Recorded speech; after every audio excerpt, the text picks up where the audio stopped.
Iran kembali meluncurkan sejumlah rudal, menargetkan pangkalan Amerika Serikat di wilayah Timur Tengah. Ini jadi serangan balasan setelah AS menyerang situs radar pengawasan pantai Iran di Goruk dan Pulau Qasem. Saling serang tersebut menunjukkan perang antara AS dan Iran masih berkecamuk di kawasan Teluk.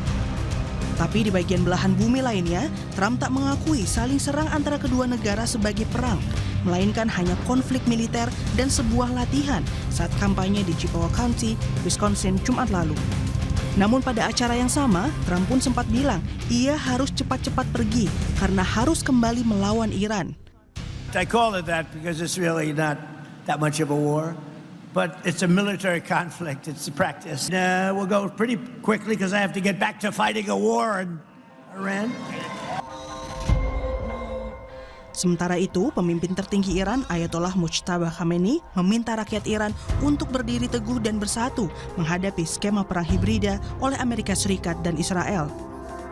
Mujtaba menyampaikan pesan tersebut melalui perwakilannya, Muhammad Javad Haj Ali Akbari. Mujtaba memperingatkan bahwa AS dan Israel sedang mengejar perang hibrida untuk melemahkan ketahanan publik dan memengaruhi pengambilan keputusan pemerintah. باید همگان با ایستادگی و روشنبینی و حفظ وحدت و انسجام و اعتماد متقابل و همصدایی نکردن با دشمن نقشه شوم او را خنثی نمایند. Sementara itu, negosiasi antara AS dan Iran belum menunjukkan progres signifikan. Iran menyatakan komunikasi tetap terbuka, tapi AS harus berjanji memastikan serangan Israel ke Lebanon dan Gaza berhenti agar negosiasi jalan kembali. Presiden Amerika Serikat Donald Trump belakangan bilang perang terhadap Iran adalah konflik militer dan hanya latihan di depan para pendukungnya. Tapi beberapa detik kemudian, Trump bilang harus pergi untuk kembali berperang lawan Iran. Bagaimana sebenarnya pernyataan Trump ini diartikan? Kita akan bahas bersama Guru Besar Keamanan Internasional Universitas Kristen Indonesia UKI, Angel Damayanti. Selamat malam, Prof. Angel. Malam, Mas Radi. Ya, Prof. Untuk kesekian kalinya kita mendengar ketidakkonsistenan Presiden Amerika Serikat Donald Trump, dan ini mungkin sudah sudah disikapi agak bosan juga oleh masyarakat dunia, termasuk kita-kita ini. Tapi kali ini Anda bagaimana menerjemahkan narasi baru Trump yang kontradiktif ini, Prof. Angel? Seperti biasa, Trump selalu kontradiktif, banyak retorika, dan saya melihatnya ini komunikasi politiknya Trump saja gitu ya, ke dalam negeri, publik Amerika maupun ke internasional, masyarakat internasional. Itu yang saya lihat sih, Mas. Oke, jadi ini murni strategi kampanye ya, karena sekarang sedang pemilu sela ya? Yes, betul. Komunikasi politik untuk menenangkan publik di dalam negeri, mendapatkan kepercayaan dan menggertak Iran dan menunjukkan kepada masyarakat internasional bahwa Amerika tetap kuat. Kurang lebih begitu. Oke, tapi dengan pernyataan seperti itu, saya ingin tanyakan sejauh mana sebenarnya pengaruh Donald Trump ini terhadap citra politik di dalam negeri di Amerika Serikat sana? Kalau kondisi hari ini kan sebenarnya memang sudah turun jauh ya, Mas ya. Sudah sampai ya level 20, nggak sampai 30% lah gitu ya, kepercayaan publik itu. Dan terus merosot lah dalam 2-3 bulan terakhir. Dan itulah sebabnya dia harus pintar bermain retorika, pintar berkomunikasi politik gitu ya. Karena gini, publik di dalam negeri, satu, mereka sudah jenuh dengan perang yang Trump janjikan akan selesai dengan cepat, akan dimenangkan oleh Amerika, Iran akan segera menyerah dan seterusnya. Tapi ternyata kan tidak selesai-selesai. Malah yang ditujukan itu Iran melakukan serangan balik kepada ke pangkalan-pangkalan militer Amerika yang ada di Timur Tengah gitu. Nah, sehingga ada ketakutan publik karena satu, memang sudah terjadi inflasi di Amerika juga, kemudian ada ketakutan publik bahwa ada Vietnam syndrome atau Irak syndrome, ketakutan seperti itu masih mewarnai publik di dalam negeri. Kemudian juga Kongres yang memang juga belum menyetujui atau tidak menyetujui perang yang diambil yang dilakukan oleh Trump terhadap Iran, sehingga ya hal-hal ini yang Trump sedang hadapi sebenarnya di dalam negeri. Begitu Mas Radi. Tapi begini Prof. Angel, dari perspektif keilmuan Anda dalam pernyataan Trump ini, secara politik yang ada di internal Amerika Serikat, apa bedanya sebenarnya ada kata-kata perang dan juga konflik militer terbatas. Apa sebenarnya perbedaannya versus kalau jika diversuskan ya perang dengan konflik militer terbatas? Apakah label yang digunakan Trump ini bisa memengaruhi kewajiban konstitusionalnya sebagai presiden kira-kira? Ya, karena gini, kalau kita bicara perang itu tentu harus dengan seizin Kongres, termasuk pembiayaannya, gitu ya. Sedangkan kalau konflik terbatas itu memang Trump itu dikasih waktu kurang lebih 60 hari lah oleh Kongres tanpa harus mendapatkan persetujuan gitu. Yang penting dalam 60 hari selesai. Tapi kan kenyataannya Trump kemarin mengakuinya dia menyebutnya selesai di beberapa 60 hari yang lalu, beberapa hari yang lalu gitu dengan hitungan 60 hari sehingga ada gencatan senjata. Tapi gini Mas, kalau mau bicara tentang apakah ini kan Trump bilangnya ini military exercise gitu ya, ini latihan militer. Nah, kalau kita hitung-hitungan sebenarnya bicara tentang anggaran gitu ya, let's say sudah kemarin saya dapat data gitu ya, anggaran yang keluar selama perang dengan Iran itu let's say dari Februari sampai hari ini kurang lebih 25 miliar dalam kurun waktu berapa bulan tuh, Februari ke Juni, 4 bulanan lah gitu ya, 25 miliar dolar.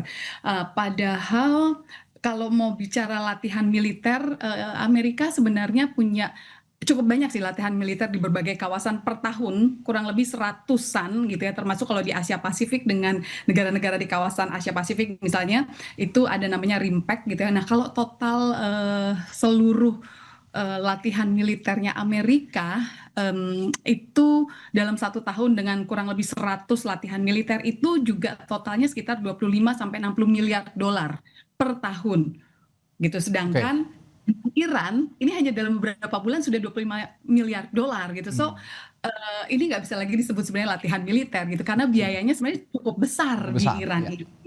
Betul, sehingga sebenarnya ini sudah masuk kategori ya konflik perang, tapi tadi karena Trump sebenarnya tidak mau atau sulit dia mendapatkan dukungan dari Kongres sehingga permainan bahasa itu dimunculkan. Itu yang saya lihat, Mas. Artinya kalau itu kan tadi terjemahan Anda begitu ya Prof ya. Tapi kira-kira bagaimana Anda melihat sekutu Amerika Serikat di Timur Tengah menerjemahkan pernyataan Donald Trump yang menyebut perang cuma latihan? Apakah mereka juga menganggap ini ridiculous joke gitu? Sangat ridiculous Mas, karena gini dampaknya adalah mereka jadi korban juga karena serangan balasan dari Iran itu kan mengenai negara-negara mereka seperti Kuwait dan Bahrain ya yang ada pangkalan-pangkalan militernya Amerika di negara mereka sehingga mereka menjadi korban. Tentu nggak bisa lagi dianggap hanya sebatas military exercise atau ya oke, kalau konflik terbatas mungkin masih masuk akal Mas karena ya ada konflik tapi terbatas hanya di beberapa wilayah gitu, beberapa negara dengan pengerahan kekuatan terbatas gitu. Tapi kalau kita lihat Amerika, dari sisi Amerika loh ya, yang dikerahkan itu kan sampai kapal induk, kapal destroyer, dan itu kan berarti bukan lagi sekedar konflik gitu, tapi sudah memang seperti sebuah perang atau dipersiapkan untuk menjadi perang yang cukup besar. Itu yang saya lihat Mas. Itu termasuk blokade laut ya Prof ya? Iya. Kapal destroyer dan kapal induk itu kan ada di Selat Hormuz tuh yang kemarin sempat ditarik pulang tapi sebentar lagi akan diganti lagi tuh dengan kapal yang lain kan gitu. Ya. Nah itu tadi dari sisi Amerika Serikat dan sekutunya. Di sisi lain Iran juga bersiap untuk perang hibrida, hybrid warfare oleh Amerika Serikat dan Israel. Nah sekuat apa ini akan jadi strategi Amerika Serikat dan Israel di tengah target Amerika Serikat agar Iran tidak kembangkan senjata nuklir yang belum tercapai hingga saat ini?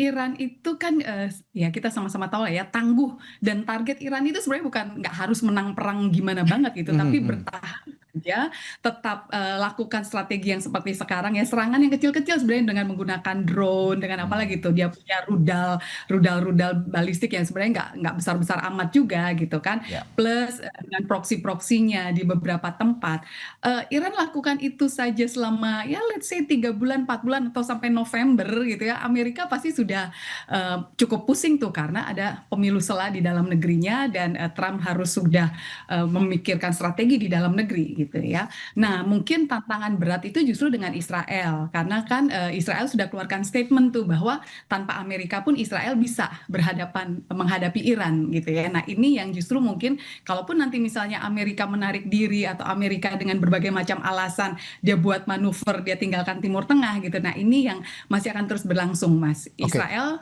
dan Iran. Tapi bicara hybrid warfare, sebenarnya sejatinya perang hibrida ini bagaimana sih bentuknya yang sedang berlangsung saat ini? Cyberkah, ekonomikah, informasi atau proksi atau apa, Prof, menurut Anda? Semuanya, Mas. Semuanya. Ya? Perang hybrid. Iya, artinya dia perang proksinya main, perang cybernya juga tetap jalan gitu ya, perang narasi-narasi di media online dengan tadi retorika, dengan propaganda dan lain sebagainya itu juga jalan, perang intelijennya juga jalan, belum lagi misalnya tadi ya penggunaan ekonomi sebagai alat tekan itu juga jalan, begitu Mas. Oke, nah tapi seberapa efektif? Tadi kan saya juga sudah bacakan ya, ada seruan dari Mojtaba Khamenei untuk bersatu menghadapi perang hibrida ini. Tapi seberapa efektif seruan persatuan Mojtaba bagi masyarakat Iran yang sudah lama mengalami tekanan sanksi dan protes internal? Ini menarik nih, karena kalau bicara tekanan ya masyarakat Iran itu sudah terbiasa hidup dalam tekanan gitu ya, 47 tahun lebih mereka hidup dalam tekanan.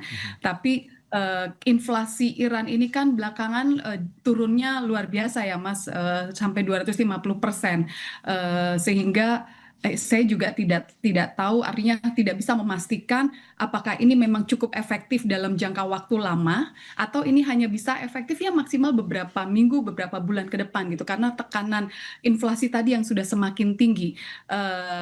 Saya sih cuma khawatir ini tidak bisa untuk jangka panjang, 6 bulan, 1 tahun ke depan gitu. Tapi kalau untuk ya let's say 3 bulan sampai 4 bulan ke depan mungkin masih cukup efektif gitu. Jadi tergantung durasinya. Semakin lama itu mungkin akan semakin menurun untuk keefektifannya. Tapi dalam 3 bulan ke depan itu masih cukup solid untuk membuat rakyat Iran tetap kuat bertahan, karena memang somehow mereka melihat pemimpin negara mereka itu keteladanannya cukup baik, sehingga mereka masih menghormati para pemimpin di negara mereka, baik pemimpin politik maupun pemimpin agama. Tapi Anda melihatnya apakah yang sekarang ini menunjukkan ketahanan rezim yang kuat atau justru keputusasaan dari kacamata Anda sendiri? Wow, yes. Saya sih memang melihat somehow memang rezimnya cukup kuat ya Mas. Kalau bicara keputusasaan kan sebenarnya ya tadi mereka sudah cukup lama kok menghadapi tekanan-tekanan itu gitu ya. Sudah cukup kuat ya. Iya, mereka sudah sangat kuat. Tapi tadi kemampuan rezim bisa menunjukkan bahwa kita sedang dalam krisis, dalam perang.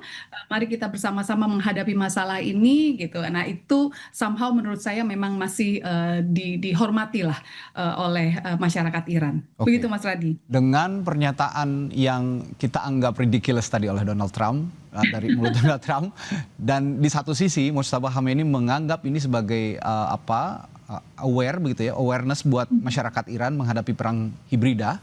Nah, menurut Anda apakah konflik ini masih bisa diredam atau sudah sulit dihentikan dalam waktu dekat? Selama kedua belah pihak masih tetap keras dan tidak ada pihak ketiga yang cukup kuat untuk memaksa, tanda kutip ya, menahan kedua belah pihak untuk saling serang, ya selama itu nggak ada, kelihatannya ini akan terus berlanjut, Mas. Sampai all out. Kalaupun tadi yang saya bilang Amerika Serikat selesai, Israel dan Iran belum tentu selesai. Begitu, Mas. Sejauh ini Pakistan, Qatar bagaimana perannya menurut Anda? Menurut saya Pakistan dan Qatar memang mereka bisa berkomunikasi dengan Amerika dan Iran, tapi mereka tidak cukup kuat untuk menekan Amerika dan Iran menghentikan serangan-serangan saling serang di antara mereka. Kecuali saya pernah sampaikan, kecuali ada negara ketiga yang cukup kuat, katakanlah dalam hal ini China, atau justru sekalian PBB membentuk satu unit tugas gitu ya, satu United Nations something lah gitu, yang benar-benar bertugas untuk menjadi mediator atau bertugas untuk memastikan gencatan senjata di dua belah pihak ini benar-benar terlaksana dengan baik. Begitu, Mas. Baik, saya kembali ke tadi yang dinyatakan oleh Mojtaba Khamenei juga, bahwa kita menghadapi perang hibrida. Di sisi lain juga Amerika Serikat kekeh dengan pendapatnya soal pengayaan nuklir melalui uraniumnya, begitu ya. Nah, kira-kira bagaimana pengaruh konflik ini terhadap dinamika nuklir di Iran dan kemungkinan kembalinya kesepakatan JCPOA?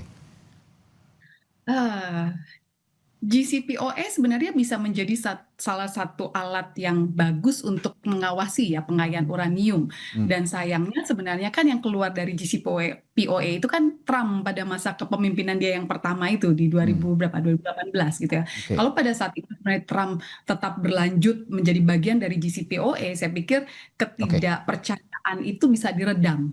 Nah, JCPOA sebenarnya menurut saya cukup bagus, Mas. Artinya bisa membangun saling percaya, gitu ya, seberapa banyak uranium yang sudah dikumpulkan oleh Iran, bagaimana proses-proses pembuatan uranium ini untuk kepentingan damai, kepentingan listrik, gitu ya, atau kepentingan energi di dalam negeri. Nah, selama itu dalam pengawasan yang tepat sebenarnya nggak akan jadi masalah. Nah, cuma saya tidak yakin JCPOA itu bisa berjalan baik lagi setelah konflik perang ini sedemikian sedemikian hebatnya, begitu Mas. Yes. Oke, baik. Baik, terima kasih perspektif yang menarik dari Guru Besar Keamanan Internasional Universitas Kristen Indonesia, Profesor Angel Damayanti. Kita jumpa lain waktu. Selamat malam, terima kasih sekali lagi ya Prof.